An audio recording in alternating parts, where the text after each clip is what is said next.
গত June July মাসে আমরা কাশ্মীর ভ্রমণে গিয়েছিলাম। কাশ্মীর ভ্রমণ করে আমরা লাদাখে গিয়েছিলাম আর কি। আজকে আমরা আপনাদের সাথে আমাদের কাশ্মীর ভ্রমণের যে সবচেয়ে সহযোগিতাপূর্ণ বন্ধুত্বপূর্ণ একজন মানুষ সম্পর্কে বলবো। তিনি ছিলেন শাহজাদ ভাই। আমাদের পুরো কাশ্মীর ট্যুরে তিনি আমাদের অনেক সহযোগিতা করেছিলেন। আমাদের গাড়ির ড্রাইভার ছিলেন তিনি। তবে শুধু ড্রাইভার হিসেবে নয়, উনি ভ্রমণ গাইড হিসেবেও অনেক বেশি সাপোর্টিভ। সবকিছু সম্পর্কে বেশ ভালো ধারণা রাখেন।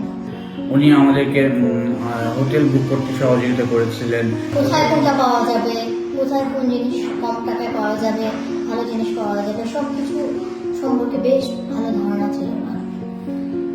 এছাড়া আপনি যদি কাশ্মীর সম্পর্কে জানতে চান, সে সম্পর্কে উনি বেশ ভালো জ্ঞান রাখেন আর কি। আমাদের পুরো কাশ্মীর ট্যুরে উনি যে সময়টা আমাদের সাথে ছিলেন খুব ভালো লেগেছিল আর কি। ওনার কাছ থেকে আমরা যে ব্যবহার পেয়েছিলাম, তারপরে আমরা সবাইকে ওনার ফোন নাম্বার দিয়ে রেখেছিলাম। খুবই অমায়িক ব্যবহার ছিলেন, অমায়িক মানুষ এবং তরুণ এই লোকটি আসলে আমাদেরকে যেভাবে সহযোগিতা করেছেন আমরা কৃতজ্ঞ তার প্রতি।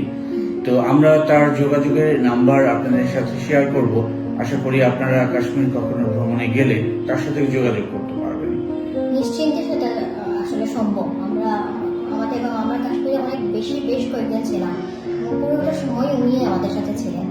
আমরা এখন ওনার উপর খুব ভরসা করতে পারি। প্লাস আমরা আরো আমাদের পরিচিত মানুষদের ওনার ফোন নাম্বার দিয়েছি, তারাও এসে বলেছে যে আসলে উনি অনেক ভালো একজন মানুষ। তো আশা করি আপনারাও যোগাযোগ করবেন এবং তার কাছ থেকে অনেক রকম সহযোগিতা পাবেন। আপনাদের কাশ্মীর ভ্রমণ ভালো হোক, সুন্দর হোক এই কামনা করছি। আনন্দদায়ক হোক।